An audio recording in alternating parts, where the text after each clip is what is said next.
उससे जुड़ी हुई जो साहित्यिक रचनाएं हुई हैं, खास करके कविता विधा में, उसके निमित्त उन कविताओं पर चर्चा करने के लिए, उन पर बातचीत करने के लिए यह आयोजन किया गया है। और यह महत्वपूर्ण है कि यह पुस्तक हिंदी के यशस्वी समालोचक, कलकत्ता के रहने वाले प्रोफेसर अरुण होता के द्वारा संपादित है, जिन्हें कार्यक्रम में आना था लेकिन अपनी निजी व्यस्तता के कारण नहीं आ पाए। तो हम इस मंच के माध्यम से अरुण जी की अनुमति को सहज प्राप्त करने का साधिकार उनसे अनुरोध करते हैं, क्योंकि वे इस पूरे कार्यक्रम को लाइव रूप से देख रहे होंगे। इसलिए अरुण जी, मैं आपसे अनुमति लेकर के आपके द्वारा संपादित इस पुस्तक पर आज परिचर्चा आयोजित कर रहा हूं और उसका लोकार्पण सम्मानित मंच के द्वारा अभी अभी संपन्न हुआ है। यह लॉकडाउन के बाद कोरोना से जुड़ी हुई जो कविताएं लिखी गई उसका एक तरह का प्रतिनिधि चयन है, जिसका शीर्षक आप समझ सकते हैं, तिमिर में ज्योति जैसे। उस सघन अंधकार में जैसे विद्युत का प्रकाश होता है, ऐसे क्षण जैसे घन अंधकार में विद्युत, जो राम की शक्ति पूजा में निराला ने लिखा है। यह पंक्ति भी निराला की कविता से उद्धृत की गई है। इस नाते इसकी जो प्रतीकात्मक इसका जो अर्थ है वो हमारे लिए बहुत मूल्यवान है। इस पुस्तक पर परिचर्चा के लिए, इसके लोकार्पण के लिए, इस पर बातचीत के लिए हमारे बीच जो लोग मौजूद हैं उसमें अंग्रेजी साहित्य के यशस्वी आलोचक और काशी हिंदू विश्वविद्यालय के अंग्रेजी विभाग के प्रोफेसर रहे प्रोफेसर रामकीर्ति शुक्ल जी हमारे बीच मौजूद हैं। हम इनका स्वागत और अभिनंदन करते हैं। और आप सब जानते हैं सर का कि इन्होंने अंग्रेजी साहित्य से हिंदी साहित्य में, हिंदी भाषा में काफ़ी अनुवाद किया है, जिस पर एडवर्ड सईद का अनुवाद काफ़ी चर्चा में रहा है। सर के अनुवाद की 2 पुस्तकें सेतु प्रकाशन से ही शीघ्र ही प्रकाशित होने वाली हैं। लगातार सक्रिय रहते हैं, लगातार इस उम्र में भी लगभग 80 के वय में लगातार पढ़ते लिखते रहते हैं। हमारे बीच प्रोफेसर विजय नाथ मिश्र हैं, जिनका सीधा परिचय ये है कि काशी हिंदू विश्वविद्यालय के पूर्व MS हैं, चिकित्सा अधीक्षक रहे हैं। ये आपके जो न्यूरोलॉजी विभाग है उसके वरिष्ठ आचार्य हैं। ये तो इनका एक नौकरी का और ये पेशागत परिचय है, लेकिन इनका जो सामाजिक परिचय है, जिसकी वजह से आज इनका अभिनंदन केंद्र के माध्यम से किया गया, वो अद्भुत है। पूरे कोरोना काल में जब सब कुछ बंद था तो इन्होंने ट्विटर और फेसबुक के माध्यम से दवाओं का निरंतर प्रिस्क्रिप्शन प्रस्तावित किया। और मैं अपने अनुभव से कह सकता हूँ कि मैंने स्वयं कई हजार लोगों को वह प्रिस्क्रिप्शन फॉरवर्ड किया और कई लोग उससे ठीक हुए जो समय से दवा शुरू कर दिए। जिन लोगों ने ज़्यादा दिमाग लगाया, गाड़ी उन्हीं की फंसी और कुछ की गाड़ी बहुत बुरी तरह फंसी। लगातार मैं कहता रहा, नाम यहाँ पर नहीं लेना चाहूँगा, आप दवा ले लीजिए, जांच बाद में उसका RT-PCR की जांच होती रहे। क्योंकि मिश्रा जी मुझसे यही कहे थे, डॉक्टर मिश्रा, कि सर जांच आती रहेगी, जांच रिपोर्ट होती रहेगी, पहले आप इन दवाओं को। लेकिन जिन लोगों ने ऐसा नहीं किया उनकी गाड़ी बीच में कहीं कहीं फंसी। तो ये तो उस रूप में मेरा इनका परिचय है। ऑक्सीजन फेरी वाला, जब ऑक्सीजन सिलेंडर नहीं मिल रहा था बनारस में, तो ऑक्सीजन फेरी वाला के नाम से इन्होंने ऑक्सीजन सिलेंडर को मुफ्त में उपलब्ध कराया। आपको याद होगा कि सर सुंदरलाल अस्पताल के सामने गाड़ी वैन रुकती थी, गांव में रमना तक इनकी वैन जाती थी, घाट पर वैन जाती थी, जहां तक जा सकती थी गलियों तक वहां गई। इन्होंने प्रोफेसर अभिषेक पाठक नीरो के जो चिकित्सक हैं, इनकी एक पूरी टीम थी, इन लोगों ने मिल करके जो है वहाँ, इन्हीं के कलीग हैं चौरसिया जी, नीरो विभाग बहुत सक्रिय था जिसके पीछे नेतृत्व इन्हीं का था। तो इस रूप में भी आगे चल के इन्होंने ट्विटर OPD के माध्यम से सेवाएं दी और आज भी ट्विटर OPD के माध्यम से सैकड़ों मरीजों को सलाह देते हैं और सैकड़ों मरीजों को स्वस्थ रखते हैं। घाट वाक के आयोजन को के जैसे अंतर्राष्ट्रीय काशी घाट वाक विश्वविद्यालय जो कि वर्चुअल संसार में बहुत सक्रिय है, इतना सक्रिय है कि लोग पूछते हैं कि इसका मुख्यालय कहाँ है, इसका कुलपति कौन है, इसका, तो मैं कहता हूँ कि कुलपति मिश्रा जी हैं और डीन मैं हूँ, यही 2 पदाधिकारी हैं। तो उस पर हम लोग काम चला लेते हैं, लेकिन बहुत वर्चुअल दुनिया में काफ़ी सक्रिय है और विदेशों में भी, विदेशों से ही फ़ोन आते रहते हैं, मेल आते रहते हैं। खैर वो तो अपनी जगह पर है, जिसको कि हम लोग कहते हैं काशी के माध्यम से हम लोग उसकी वैचार की, उसकी सांस्कृतिक धरोहर की चर्चाएँ करते हैं। लेकिन मिश्रा जी का जो दृश्य मैंने देखा है ये मैं आपसे शेयर करना चाहता हूँ। क्यों? क्योंकि कोरोना कालीन कविताओं के संचयन पर चर्चा है। इस नाते कोरोना कालीन दौर में जिन चिकित्सकों ने, जिन समाज सेवियों ने अपना श्रम दिया, अपनी सेवाएं दी, उनको आज के दिन हमें ज़रूर याद करना चाहिए, क्योंकि ये कविताएं भी वही कहीं से आई हैं। मिश्रा जी लगातार घाटों पर घूमते रहते हैं, प्रतिदिन 5 किलोमीटर घाट वाक करते हैं और मुफ्त चिकित्सकीय सलाह वहाँ भी देते हैं। पता चला हम लोगों ने, कई बार ऐसा हुआ कि घाट वाक विश्वविद्यालय कार्यक्रम होता है, मैं भाषण दे रहा हूँ और मिश्रा जी वो एक्सरे मान लीजिए या CT स्कैन ऐसे देखते हैं मिश्रा जी। मैंने ये चीज़ वहाँ किसी को मना नहीं करते और उसी में अपना भाषण देते हैं, उसी में अपनी यात्राएं भी चलती रहती हैं। तो ये मैं प्रोफेसर विजयनाथ मिश्र का मैं इस रूप में यहाँ पर स्वागत करता हूँ और इनके बारे में जितना कहूँ कम है। कल घाट वाक के एक आयोजन में फिर हम लोग मिलेंगे, शेष जो बातें बचेंगी कल हम लोग कर लेंगे। मदन कश्यप जी हिंदी के बहुत बड़े कवि हैं, सुप्रसिद्ध कवि हैं और यह सब आयोजन संभव ही इस नाते हो पा रहा है कि यह काशी में मुफ्त में मुझे उपलब्ध है और 10 दिन हो गया, अगले 10 दिन तो इनको होना है। तो जहाँ मदन जी हैं फिर कोई बात नहीं, मदन जी जहाँ बैठ जाते हैं साहित्य की चर्चा वहीं से शुरू हो जाती है। तो मैंने इनसे सहमति ली और इसमें इस संचय में इनकी कविताएं भी हैं, बड़ी शानदार कविताएं हैं। और आप सब जानते हैं कि महामारी और कविता जो मैंने पुस्तक लिखी आलोचना की, उसके तो केंद्र में मदन जी हैं और पुस्तक भी इन्हीं को समर्पित भी है। तो मदन जी का होना हमारे लिए अत्यंत गौरव का क्षण है। हम मदन कश्यप जी का अभिवादन करते हैं, अभिनंदन करते हैं केंद्र में। और मदन जी के इधर सेतु प्रकाशन से कई संग्रह प्रकाशित हैं जो बाहर स्टॉल पर लगे हुए हैं। हमारे जो युवा साथी हैं, युवा बच्चे हैं जो मदन जी कविताओं से परिचय प्राप्त करना चाहते हैं, उन पुस्तकों को खरीद करके इनका ऑटोग्राफ लेकर के इनके साथ फोटो खिंचवाने के स्वतंत्र हैं। कार्यक्रम के बाद जाहिर सी बात है जब टी ब्रेक होगा। नीलय उपाध्याय बहुत एक अंतराल के बाद मेरे हाथ लगे हैं। नीलय जी यहाँ रहते नहीं, ये गंगोत्री से गंगा सागर के बीच में कहाँ मिलेंगे नीलय उपाध्याय, कहना मुश्किल है। और बहुत काम किया है और गंगा के प्रवाह पर, गंगा के घाटों पर काफ़ी इनका विस्तार से अध्ययन है। यात्रा वृत्तांत भी इनका बहुत एक रोचक रहा है गंगोत्री से गंगा सागर का। और अकेला घर हुसैन के साथ साथ ये दहन राग नाम से इनका अभी सद्य प्रकाशित कविता संग्रह है। और नए साथी जो यहाँ बैठे उनकी जानकारी के लिए, एक दौर में देवों के देव महादेव नाम का जो सीरियल आता था दूरदर्शन पर, उसके स्क्रिप्ट राइटर यही नीलय उपाध्याय हैं, देवों के देव महादेव।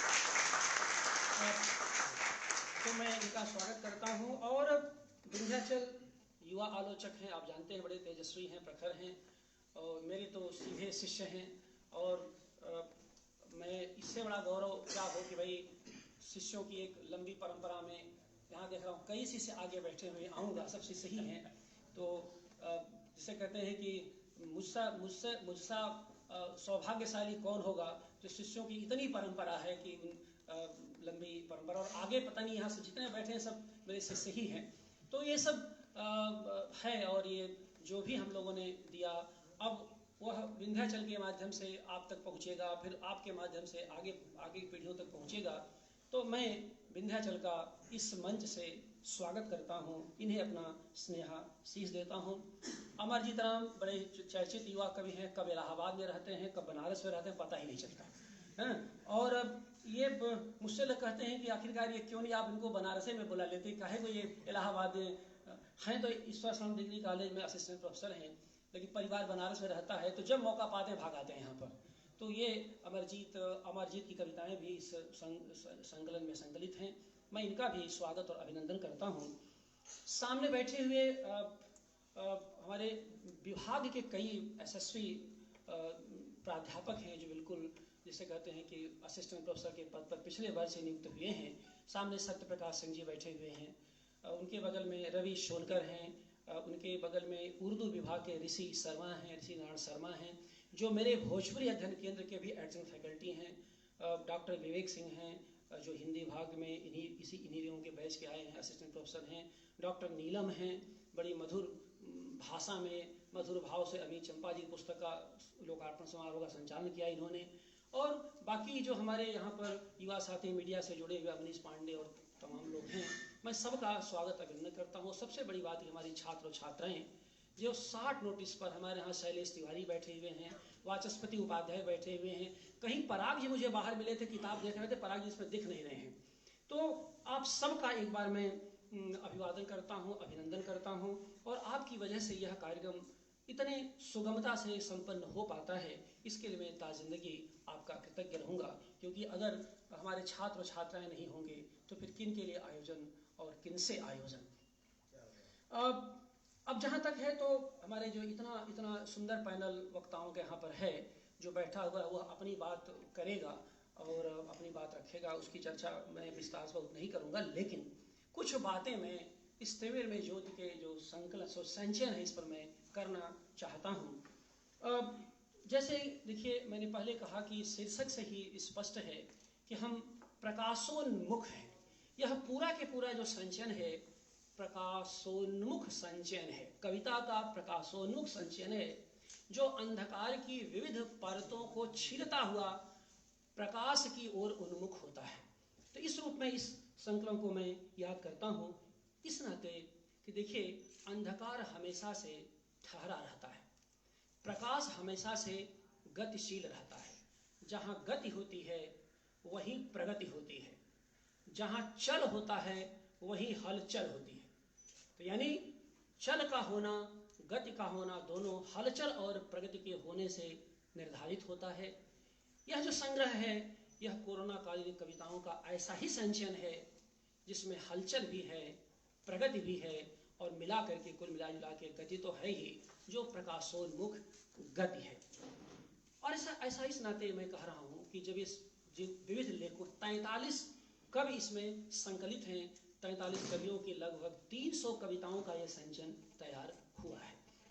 अब देखेंगे कि जब महामारियां आईं, और महामारियों के इतिहास पर हम लोग पिछले कई दिनों से चर्चाएं कर ही रहे विविध भावों में, विविध रूपों में, लेकिन महामारियों का जो इतिहास रहा है उसमें आपने देखा होगा कि महामारियां केवल भूगोल को ही प्रभावित नहीं करती, वे इतिहास के माध्यम से उस समाज में जीने वाले कवि को भी प्रभावित करती हैं। कवि को इस नाते कि कवि सर्वाधिक संवेदनशील व्यक्ति होता है, संवेदनशील इकाई हुआ करता है। इस नाते कवि के पास एक बड़ी और ऐतिहासिक जिम्मेदारी का एहसास भी होता है। इस नाते आपने देखा होगा कि संकट के समय में साहित्य की संपूर्ण विधाओं में, विचार की संपूर्ण दुनिया में त्वरित अगर कोई अपनी समाज से रिएक्ट करता है और अपनी संकट के समय में कोई त्वरित प्रतिक्रिया देता है तो वह कवि ही होता है। क्यों? क्योंकि उसके पास स्वयं में इस बात का एहसास होता है कि वह एक बड़ी जिम्मेदारी से जुड़ा हुआ है। यह किसी ने दिया नहीं है, वो जिम्मेदारी नहीं लेगा। अगर जिम्मेदारी नहीं लेगा तो उसका कुछ नुकसान नहीं होना है, लेकिन उसे अगर कवि कर्म से जुड़ा हुआ है तो जिम्मेदारी वह लेता है। क्यों? क्योंकि उसके बारे में कहा गया है, भारतीय शास्त्र में कहा गया है कि न स शब्दो न तदवाच्यम न स न्यायो न सा कला जायते यन्न काव्यांगमहो भारो महान कवेह। कवि की भारो महान कवेह में उसकी अंतर्निहित जिम्मेदारी बड़ी है, वह इतिहास और संस्कृत ने निर्धारित कर दिया है। और इसी नाते कहा गया है शास्त्र में ही कि कविता नहीं लिखोगे तो तुम दंड के भागी नहीं होगे। कविता लिखने की एकदम जरूरत नहीं है, तुम किसी अपराध के भागी नहीं होगे, लेकिन खराब कविता लिखोगे तो तुम मृत्यु के समान दंड के भागी होगे। अब खराब कविता मत लिखो, इससे अच्छा लिखना ही बंद कर दो। यानी क्या बात है? यानी कवि के नैतिक मूल्य को संबोधित करने की कोशिश है। ये बताना है कि तुम्हारी जिम्मेदारी बहुत बड़ी है, क्योंकि भारो महान कवे। कोरोना काल में जो कवि थे, जो संवेदनशील नागरिक देश के थे, उन्होंने इस पूरी जिम्मेदारी का निर्वाह किया और पूरी ईमानदारी से किया। उसी ईमानदारी का एक छोटा सा संचयन प्रयास यह संचयन है। इसका मतलब ये नहीं कि आखिरी है, याद रखिएगा, यह एक शुरुआत है, एक प्रस्थान है। आगे आने वाले दिनों में बहुत कुछ आएगा, बहुत कुछ आ रहा होगा। लेकिन क्यों? क्योंकि इस महामारी में बहुत कुछ लिखा गया है जो अभी तक लक्षित होने के इंतजार में है। इसके पहले की जितनी महामारियां आई थी उसमें बहुत लंबा समय लगा उनको लक्षित होने में। बहुत कुछ लिखा अलक्षित रह गया, क्योंकि वहां पर टेक्नोलॉजी नहीं थी, सोशल मीडिया का जमाना नहीं था, आपके जो है ट्रांसपोर्ट के सशक्त माध्यम नहीं थे, पब्लिकेशन की इंडस्ट्री 16वीं शताब्दी में नहीं थी। इस वजह से उनमें संवाद का एकमात्र माध्यम था वहां पर, और कोई माध्यम नहीं था। तो इस रूप में मैं देख रहा हूं, मैं कहना चाहता हूं कि इस पूरी प्रक्रिया में जो कवियों ने कविताएं लिखी, अंततः उनकी जिम्मेदारी जीवन के प्रति हुई, क्योंकि उनकी आस्था और कहीं नहीं है, उनकी आस्था अंततः जीवन के प्रति ही आस्था है।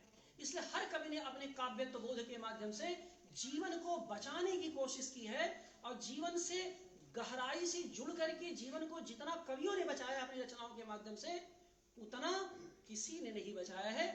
मेडिकल विज्ञान ने दवाएं दी, इतिहास ने आंकड़े इकट्ठा किए, लेकिन जिसे कहते हैं मनुष्य की के जद्दोजहद, उसकी जिजीविषा को संबोधित करने की जो कोशिश है, और हमारे समय के साहित्य ने किया, और वो बहुत ही मूल्यवान तरीके से किया है। ऐसे ही समय में लिखी गई जो कविताएं थी, उनको मैंने कोरोजीवी कविता का नाम दिया है। मैंने उसको कोरोजीवी कविता का नाम दिया है, जिसकी की भूमिका में अरुण होता ने जिक्र किया। उस प्रसंग पर मैं नहीं जाऊंगा, लेकिन मैं कहना यह चाहता हूं कि इसी तरह की कविताओं को मैंने कोरोजीविता से जोड़ा है। उसकी अपने तरीके से मैं अपनी पुस्तक में मैंने व्याख्या की, उसका यहाँ पर संदर्भ नहीं दूंगा। लेकिन जो तिमिर में ज्योत की संकलित कविताएं हैं, उनमें जैसा मैं कहा, कवि का जो बुनियादी दायित्व था, कवि का जो बड़ा दायित्व था, आप जानते हैं काव्यत्व में स्मृति होती है, मति होती है और प्रज्ञा होती है। स्मृति अतीत को देखती है, मति वर्तमान को देखती है, और जो है प्रज्ञा है वो भविष्य की योजना बनाती है, भविष्य में क्या होने जा रहा है इसको निर्धारित करती है। इन कविताओं से गुजरते हुए मैंने जो महसूस किया है, ऐसा क्यों? देखिए, ये तीन तत्व क्यों महत्वपूर्ण हैं? क्योंकि स्मृति, ये जो कविताएं हैं, इनका महत्व क्या है? यह स्मृति को आलोकित करने वाली कविताएं हैं, वर्तमान को आलोड़ित करने वाली कविताएं हैं, और भविष्य को आलोलित करने वाली कविताएं हैं। और जब मैं आलोकित, आलोड़ित और आलोलित की बात कर रहा हूं, तो इनके एक निश्चित निहितार्थ हैं। आलोकित से आशय मेरा, अतीत में क्या ऐसा कुछ हुआ जो समान धर्मा था? क्या हमने पहली बार महामारी देखी है, या इसके पहले जो महामारियां रही उनमें कवियों ने कोई भूमिका निभाई, लेखकों बुद्धिजीवियों कोई भूमिका निभाई? अगर उसको हम उससे जुड़ते हैं, उसको जानते हैं, तो हम निश्चित रूप से अपने स्मृति के माध्यम से खुद को आलोकित करते हैं। वर्तमान का जो दंश है मुझे आलोड़ित करता, मन मथता है, वो पीड़ा पहुंचाता है, वो मुझे बेचैन करता है। प्रोफेसर वी आर मिश्रा साक्षात गवाह हैं कि जब कोई मोहल्ले में मेरे मरता था, और मेरा परिचित मरता था, या उसको समस्या होती थी, सबसे पहले इन्हीं को टेलीफोन करता था मैं, कि भाई साहब एक बेड अस्पताल में दिलवा दीजिए, भाई साहब जरा बता दीजिए। और कई बार पता चला RT-PCR की जांच वाला नहीं आ रहा है, और ईश्वर कृपा से मैं इस संकट से खुद और मेरा परिवार नहीं गुजरा, लेकिन रिश्तेदार, नातेदार, दोस्त मित्र, कई प्रोफेसर इसी विश्वविद्यालय में उस संकट के शिकार हो गए। कईयों को हम लोगों ने बचाया अपने साधनों से, कईयों को नहीं बचा पाए। शहर के तमाम लोग, पूरी दुनिया के तमाम लोग, इस तरह से आप सब जानते हैं कि मृत्यु दर सेकेंड कोरोना काल में कितना हाई था। तो ये इस पीड़ा बोध के माध्यम से जीवन का, माननीय सुरेश प्रताप सिंह जी हमारे बीच मौजूद हैं, बड़े यशस्वी भाटवाकर हैं, काफी के दैनिक जागरण के वरिष्ठ रिपोर्टर रहे हैं। मैं इनका स्वागत करता हूँ, अभिनंदन करता हूँ। और तो ये जो आलोड़न होता, और आलोड़ित का मतलब होता है कि भविष्य में किस तरह से डिजाइन होने चाहिए, जीवन कैसे बचाया जाना चाहिए, और जीवन के प्रति उद्दाम जो लालसा आकांक्षा, उसको कैसे हम लोग रचें कि आने वाली पीढ़ी के लिए, मैंने वर्तमान के साथ साथ आने वाली पीढ़ी के लिए हमारी वो धरोहर बन जाए, आने वाली पीढ़ी के लिए वह अतीत बन जाए। ध्यान रखिए, जो आज हम लिख रहे हैं, आने वाली पीढ़ी के लिए वो अतीत है। और जितना ही समृद्ध हमारा वर्तमान होगा जीवन के पक्ष में, उतना ही भविष्य को हम सुंदर, साकार और मूर्तिमान भविष्य देने की स्थिति में होंगे, क्योंकि यही वर्तमान है जो इनके लिए कल अतीत बनने जा रहा है। जैसे ये कविताएं अतीत बन गई हैं, लेकिन अतीत बन करके इनके स्मृति को हमेशा झकझोरती रहेंगी और ये बताती रहेंगी 50 साल बाद, 100 साल बाद जो जिंदा रहेगा देखेगा कि 2021 में भोजपुरी अध्ययन केंद्र में एक समारोह हुआ था, जिसमें ऐसे यशस्वी वक्ता आचार्यगण आए थे जिन्होंने कविता को पढ़ाते हुए यह बातें की थी, या उन कविताओं के माध्यम से ये बातें हुई थी। ये है, ये चीजें हैं। तो कविता इस जिम्मेदारी को समझने की कोशिश करती है, क्योंकि जो देखिए जो प्रकाश है, प्रकाश 3 जगह मूल्यवान होता है। एक तो आग में अग्नि, उसके लिए मूल्यवान होती है, दूसरी चेतना का प्रकाश होता है, तीसरा कविता का प्रकाश होता है। प्रकाश के 3 ही स्रोत हैं प्रमुख रूप से, जो हमारे शास्त्रकारों ने बताए हैं। एक तो अग्नि में प्रकाश होता है, दूसरी चेतना में प्रकाश होता है, तीसरी कविता में प्रकाश होता है। इन तीनों में कविता के प्रकाश को सर्वाधिक श्रेय माना गया है, श्रेष्ठ माना गया। क्यों कविता अंतर को भी प्रकाशित करती है और बाहर जगत को भी प्रकाशित करती है। जितना भीतर को प्रकाशित करती है उतना ही बाहर को प्रकाशित करती है, और यह जो है बहुत ही मूल्यवान है। क्यों अंदर बाहर को प्रकाशित करती है? उसका मतलब यह है कि इसमें समय का संघर्ष भी होता है और उसका औचित्य भी होता है। काव्यत्व में, अच्छी कविता में समय का संघर्ष भी होता है और उसका औचित्य भी निर्मित होता है। दूसरा यह है कि उसमें लगातार सक्रिय गतिशील मनुष्य की उपस्थिति बनी रहती है। निर्वीर्य मनुष्य, निर्जीव मनुष्य की जगह कविता में नहीं होती। किसी नाते अरस्तु से लेकर के आज तक कविता जब अनुकरण भी मानी गई तो भी कहा गया कि क्रियारत मनुष्य का अनुकरण करती है, किसी स्थिर मूल्य या वस्तु का अनुकरण वो नहीं करती। यानी भविष्य में जो कुछ आना है उसका वो संकेत करती है। इसी नाते कविता मनुष्य की अनिवार्यता है, और वही ये बता देती है हर संकट में कि आदमी अभी भी जिंदा है। तो ये जो कविताएं हैं ये मनुष्य के जिंदा रहने और उसकी जिंदा दिली की पहचान है। ये जो संचयन कविताएं हैं, इस रूप में यह एक तरह का उल्लेखनीय संकलन है। एक दूसरी पॉइंट में इसमें रखना चाहता हूं कि यह मृत्यु भय की कविताएं नहीं हैं, ये जीवन जय की कविताएं हैं। ये कविताएं पलायन नहीं करती, यह कविताएं संघर्ष का मार्ग प्रशस्त करती हैं, हमारी चेतना को अग्रगामी बनाती हैं, अग्रमुखी बनाती हैं। मित्रों, इस संचयन में बहुत सारे कवि हैं, जिसमें कि यहाँ बैठे हुए मदन कश्यप हैं जो इस संग्रह के हिस्से हैं। इनके साथ साथ सुभाष राय, स्वप्न श्रीवास्तव, बोधिसत्व, कुमार अंबुज, मनीषा झा के साथ साथ यहाँ बैठे हुए अमरजीत राम और गोलेंद्र पटेल, ये 2 लोगों की कविताएं भी इसमें संकलित हैं। उनको बहुत सारा जवाब बाहर रखा हुआ है। लोकार्पण के बाद वह संचयन रखा हुआ है, जिसको पढ़ना होगा वो ले सकता है, उसको पढ़ सकता है, खरीद सकता है, वो ओपन है। और ये मैं अपने छात्रों से कहना चाहता हूँ कि वह यह धरोहर है जो तुम्हें सजो करके अपनी अलमारी में रखनी चाहिए। क्यों? क्योंकि याद रखो, यह तब आया था जब पैंडेमिक इंडस्ट्री नहीं बनी है, पैंडेमिक महामारी उद्योग नहीं बनी है। यह संचयन तब प्रकाशित है क्योंकि आने वाले दिनों में देखना, जैसे विभाजन उद्योग बन गया, जैसे अन्य चीजें अन्य संकट उद्योग बन गया, वैसे ये महामारी भी एक बड़ा उद्योग बनेगी। और जब मैं उद्योग की बात कह रहा हूं, यानी मुनाफा कमाने का रास्ता बनेगा, वो जिसे हम लोग आपदा में अवसर के रूप में तरह से व्याख्यायित करते हैं, उसकी चर्चा मैं नहीं करूंगा। लेकिन यह तब लिखा गया जब वह इंडस्ट्री नहीं बना था, मनुष्य की संघर्ष से, उसके संकट से सीधे सीधे जुड़ा हुआ था। यह अद्भुत संकलन है। 80 के वय में अशोक वाजपेयी हैं सबसे पहले कवि के रूप में, जिनकी पहली कविता है हम अपना समय नहीं लिख नहीं पाएंगे। वहां से शुरू होता है यह संकलन, और आखिर में यहाँ बैठे हुए हमारे BA तृतीय वर्ष के छात्र जो अभी पास आउट किए हैं, गोलेंद्र पटेल की कविता गोड़िन से यह संकलन समाप्त होता है। इसका जो फ्रेम है से देखो कि एक तरफ 80 के वय का कवि है और दूसरी तरफ 20 के वय का कवि तुम्हारे बीच का कवि है। एक कवि कहता है कि हम अपना समय लिख नहीं पाएंगे, और एक कवि कहता है, आगे मैं उसका जिक्र करूंगा, कि हम ही अपना समय लिखेंगे। ये 2 चेतनाओं का फर्क है, दो सांस्कृतिक दो संस्कृतियों का अंतर है, क्योंकि एक जो 80 के प्लस में बैठा हुआ कवि है उसे अपने स्मृति को बचाने का संकट है, क्योंकि उसके पास स्मृति है जो खंडित हो रही है आपदा में। दोष नहीं है, यह तरह का यह मानवीय सीमा है। और दूसरी तरफ है एक युवक को अपना भविष्य बचाना है कि कैसे, क्योंकि वर्तमान संकटग्रस्त है तो कैसे भविष्य को बचाया जाए। एक के सामने स्मृति को सुरक्षित रखने का संकट है, क्योंकि वो जानता है कि भविष्य उसके हाथ में अब रहा नहीं, बहुत कुछ निकल चुका है। तो ये जो दो संस्कृतियों का अंतर है, यह इस रूप में लक्षित किए जाने योग्य है। क्योंकि यहाँ देखेंगे कि अशोक वाजपेयी की कविता की पंक्ति है कि उम्मीद को किसी कचरे में छूट गए हिस्से की तरह वे देखते हैं, जबकि युवा कवि गोलेंद्र पटेल गोरिन के नयन से गंगा को प्रवाहित होते देखता है।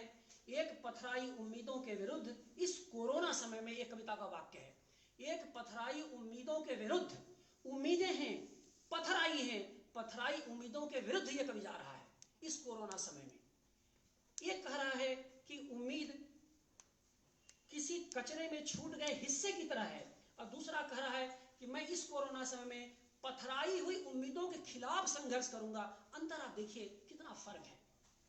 युवा पीढ़ी अपनी जमीन को तलाश रही है कि उसे पता है, और आप सब जानते हैं कि वो संकट आया, ऑनलाइन का माध्यम पढ़ाई का चल रहा है, हम लोगों के बाल बच्चे भी पढ़ रहे हैं, वो पीड़ा हम लोग जानते हैं। कोई बच्चा घर में रह करके अब ऑनलाइन पढ़ना नहीं चाह रहा है। ये पूरी जिम्मेदारी से मैं कह रहा हूं, क्योंकि इतना ऊब चुका है कि पता चला कि 2-2 साल निकल गए, वह इस परिसर को देखा तक नहीं है। इनमें से जितने बच्चों का JNU, DU और बाहर रहने वाले BHU या जहां भी एडमिशन हो रहा है, जैसी खबर आ रही है उनके पास कि साहब कक्षाएं 6 महीना ऑनलाइन चलेंगी, उनका सारा उत्साह पर पानी फिर जा रहा है। क्योंकि जो सोशल इंटरेक्शन है, जो शिक्षा को जो हम कम्युनिकेटिव बनाना चाहते हैं, जो हम संप्रेषित करना चाहते हैं, उससे हम वंचित हो गए हैं। अब केवल हम जो है नॉलेज सीकर हो गए हैं।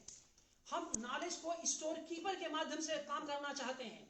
हम एक अच्छे कम्युनिकेटर नहीं बनने की स्थिति में, क्योंकि हमारे पास संसाधन नहीं है। हम किससे करें? हम लोग ऑनलाइन गूगल मीट पर लिंक दे देते हैं, हम बोलते हैं, बच्चा सुनता है, उसी में आते जाते सब रहते हैं। लेकिन जब आप यहाँ आते जाते रहो क्लास में, तो मेरी नजर रहती है। आपको कुछ पूछना भी होता है तो वहाँ 40 मिनट में हमें कोर्स खत्म करना है। अगर आप पूछेंगे भी तो अनावश्यक पूछेंगे, और सही भी पूछेंगे तो मैं मना कर दूंगा। यहाँ क्या है, चाय पर चर्चा होगी, मिठाई पर चर्चा होगी, बाहर बैठ के चर्चाएं होगी। इससे जो आपका सांस्कृतिक व्यक्तित्व का निर्माण होता है, उससे इस कोरोना समय में हम सबको वंचित कर दिया है। इसलिए ये सबसे बड़ी चुनौती इस नई पीढ़ी के सामने है, और वो सारी चुनौती से जुड़ी हुई ये कविताएं दर्ज करती हैं। जिन कविताओं को आप पढ़ेंगे, कितने इसके स्वरूप यहाँ पर दिखाई देते हैं। तो इस रूप में उम्मीद को पसरता हुआ देखना इस संचयन की सबसे बड़ी उम्मीद है। यानी एक विकसनशील उम्मीद है कि सब कुछ होगा, लेकिन हम आगे बढ़ते जाएंगे। इस रूप में अगर आप देखेंगे तो कुछ कवि, जैसे कि इसमें जो शानदार कविताएं हैं, जो कि हर समय टिकी रहने वाली कविताएं हैं, उसमें ज्ञानेन्द्रपति की अड़हुल है, मदन कश्यप की कोरोना त्रिपदी है, कुमार अंकुश की कविता खतरा है, स्वप्निल की ऐसे दारुण समय में बोधिसत्व की देखता हूँ, जितेंद्र श्रीवास्तव की अथ कोरोना कथा, सुभाष राय की लौटना, मनीषा झा का एकांत चिंतन, ज्योति चावला की कांप रही है पृथ्वी, अनिल पांडे की कविता अभी अभी आई है खबर, यतीश कुमार की मैं सड़क हूँ, और कुमार मंगलम की विदाई, और अमरजीत राम जो है सामने संचालन कर रहे हैं उनकी मुसहर स्त्रियां। ये वे कविताएं हैं जिन्हें आपको कम से कम पढ़ना चाहिए इस संचयन के माध्यम से, और आपको तब पता चलेगा कि एक पीढ़ियों के, इसमें 6 पीढ़ियों की जो कविताएं संकलित हैं, उनके कितने कितने सांस्कृतिक निहितार्थ हैं, कितने विविधतागामी हैं। अब इतना जरूर है, इसी के साथ 1-2 वाक्य और कर मैं बात खत्म करूंगा। वो ये कि ये बात लगातार पिछले दिनों से कही जा रही है, मुझसे भी किसी न किसी माध्यम, चूंकि मैं इन सब चीज़ों से जुड़ा रहा हूँ, भाषण से, लेखन से, कि साहब क्या इसी संचयन में सब कुछ है? आपकी सारी कोरोजीविता इसी संचयन तक सीमित है, इसके बाहर कुछ नहीं है? स्वाभाविक था। हमने कभी नहीं कहा कि कोरोजीविता या कोरोना कालीन अच्छी कविताएं केवल इसी संचयन, एक प्रयास था जो आगे आने वाले दिनों में और भी मुखर होकर हमारे सामने आएगा। लेकिन मैं यहाँ पर इस नाते दर्ज करना चाहता हूँ कि यहाँ पर 100 श्रोता इस सभागार में अगर बैठे हुए हैं तो लाखों श्रोता इस सभागार के बाहर हम लोगों को सुन रहे हैं। और मैं ये जब मैं आपसे ये कह रहा हूं तो इसका मतलब समझिए कि हम लोग ऑनलाइन भी जुड़े हुए हैं। इस नाते मैं उन सभी श्रोताओं के लिए जो यहाँ बैठे हैं और जो यहाँ नहीं है, मैंने अदृश्य होकर के कहीं कहीं सोशल मीडिया के माध्यम से हमसे जुड़े हुए हमें सुन रहे हैं, मैं 2 कवियों का यहाँ पर जिक्र करना चाहूँगा जो इस संचय में नहीं है। और आप देखिए कि वो दोनों कितने शानदार कवि हैं, उनकी कविताएं कितनी शानदार हैं, और उसी के साथ मैं अपनी बात समाप्त करूँगा। एक कविता है सुभाष राय की, अंधेरे के अंत का गीत, जो आजकल पत्रिका जो दिल्ली से निकलती है उसमें प्रकाशित है। इसमें बड़ी लंबी कविता है, उसको मैं उद्धृत नहीं करूँगा, उसमें बहुत समय लगा चला जाएगा। उसमें एक वाक्य है, ट्रेनें अक्सर पटरी से उतर जाती हैं। बात यह है, कभी कोरोना में लॉकडाउन में फंसा हुआ है, बहुत विचलित है, बहुत पीड़ित है, क्या करे क्या न करे। ट्रेन की पटरियों को पकड़ करके समानांतर मजदूर लौट रहे हैं और उन पटरियों पर थक करके रात में सो जाते हैं। कवि की चिंता यह है कि जब रेल पर उस पटरियों पर ट्रेन दौड़ेगी तो इनकी क्या हालत होगी। आप बताइए किस व्यवस्था की नजर में ये बातें थी। लेकिन उसके लिए एक इंडिविजुअल भी जो ट्रेन की पटरी पर कट करके मर जाएगा, एक तो भूखा मर रहा है, दूसरे ट्रेन की पटरी पर कट के मर जाएगा, कितनी पीड़ा होगी। और कवि ने श्लेष के माध्यम, ट्रेनें अक्सर में श्लेष है, और आप सब जानते हैं कि काव्यत्व में, भारतीय काव्य शास्त्र में उद्भट ने श्लेष को शानदार अलंकार माना है, कहा कि श्लेष के बगैर कोई काव्यत्व संभव ही नहीं है। तो उसमें श्लेष में वक्रता जो शामिल हो जाती है तो कविता में औचित्य शामिल हो जाता है। इस कविता का औचित्य का मतलब यहाँ पर सामाजिकता से है। किस कविता की सामाजिकता की ये ताकत है, यह कविता मुझे विचलित कर रही है। इस समय जब मैं आपसे बोल रहा हूं कि ट्रेनें अक्सर पटरी पर उतर जाती हैं, इस एक वाक्य की अगर व्याख्या करना शुरू करूं तो मैं इससे घंटों बोल सकता हूं। मैंने वो पीड़ा, मैंने राज्य सरकारों की उदासीनता कवि को अत्यंत संवेदनशील बना रही, क्योंकि उनकी कोई व्यवस्था हो नहीं पा रही, कैसे हो जाए। और ऐसे में उन मजदूरों को बचाने की जो जद्दोजहद कवि की है, अपने शब्दों के माध्यम से संघर्ष करता है, वह दस्तावेज है जो कवि मन को ही नहीं झकझोरेगा, आने वाली सत्ताओं के लिए भी वह टार्च बेरर का काम करेगा। मैं पटरियों के सहारे चलते मजदूरों तक पहुंच जाना चाहता हूं, ताकि उन्हें रोक सकूं, उन्हें बता सकूं कि नींद चाहे जितनी गहरी हो, यह सोने का वक्त नहीं है, कुछ ही देर में ट्रेन आने वाली है, पटरी के साथ चलना ठीक नहीं, पटरी के साथ चलना ठीक नहीं, डैश है, रैप है। यहां तक कवि बात करता है। फिर जो मैग्नीफाइंग अप्रोच कविता का पोएटिक जो सेंस आगे काफी खुल के सामने आता है, ट्रेनें पटरी से अक्सर उतर जाती है। अब इसमें जो व्यंजकता है, इसकी जो वक्रता है, वो अद्भुत है। तो ये कविता एक तो ये, और यह इस संचयन की कविता नहीं है, इसके बाद की लिखी कविता है, इसको मैं बताना चाहता हूं। ऐसी अनंत कविताएं हैं, तो मैंने कहा कुछ मेरे पास जो रिकॉर्ड था उसकी बात में कहना चाहता हूं। दूसरा, निलय उपाध्याय यहां बैठे हुए हैं। निलय उपाध्याय से कई साल बाद मेरी मुलाकात कासिम हुई है, क्योंकि जब इन्हें खोजता था तो या तो हरिद्वार नजर आए, हरिद्वार में होते थे, या केदारघाट में होते थे, केदारनाथ में होते थे। आजकल केदारनाथ, बद्रीनाथ, हरिद्वार भी बड़ी चर्चा में रहता, आप सब जानते ही हैं। तो ये उधर ही ये उन्मुख रहते हैं। आए तो अभी इनका एक कविता संकलन मैंने अमेजन से मंगवाया, दहन राग। मैंने ये जब मैं अमेजन का जिक्र कर रहा हूँ तो बताना चाहता हूँ कि इन्होंने मुझे दिया नहीं है, मैंने खरीद के पढ़ा है। नहीं, ये आप लोगों के लिए बताना चाहता हूँ कि भाई जो अच्छा लगा। और मैं इनको अभी तक नहीं पता था कि इनका संकलन मैं पढ़ करके यहाँ बोलने जा रहा हूँ, लेकिन मैंने पढ़ा, करीब 1 सप्ताह पहले पढ़ा, मुझे बहुत अच्छा लगा।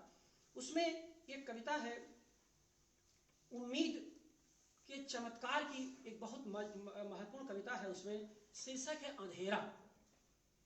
हर 5 घर पर कम से कम 2 शव, सुनिएगा, हर 5 घर पर कम से कम 2 शव, नाक बांधे निकालते थे लोग, गुनाह हो गया था प्रिय का स्पर्श, गुनाह हो गया था प्रिय का स्पर्श, दूर दूर तक पसरी निर्जन नाउमीदी के अंधेरे में, दूब की नोक पर टंगे ओस का के बूंद पर, आसमान के सितारों की चमक सी, उम्मीद बनकर कोई आ रहा है।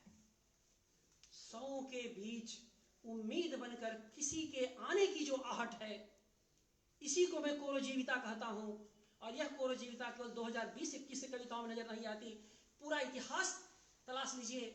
सर्वाधिक संघर्ष अपने समाज और संस्कृति में इन विपरीत स्थितियों में कवियों ने किया है।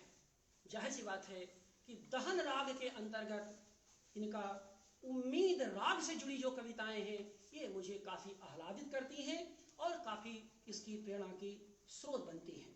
इसलिए जब आप जीवन के पक्ष में बोलते हैं तो आप अंततः कविता के पक्ष में बोलते हुए दिखाई देते हैं, और यह असल में आपकी पक्षधरता का सूचक भी होता है कि आप किसके पक्ष में बोल रहे हैं।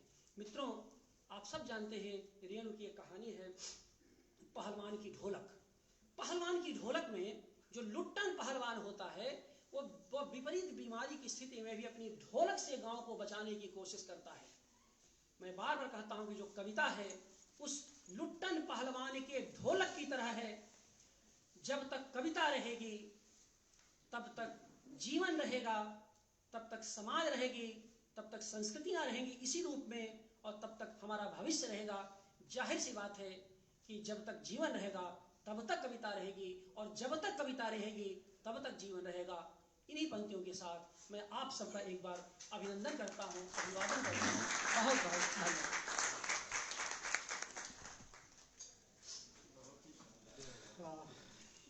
बहुत बहुत आभार सर,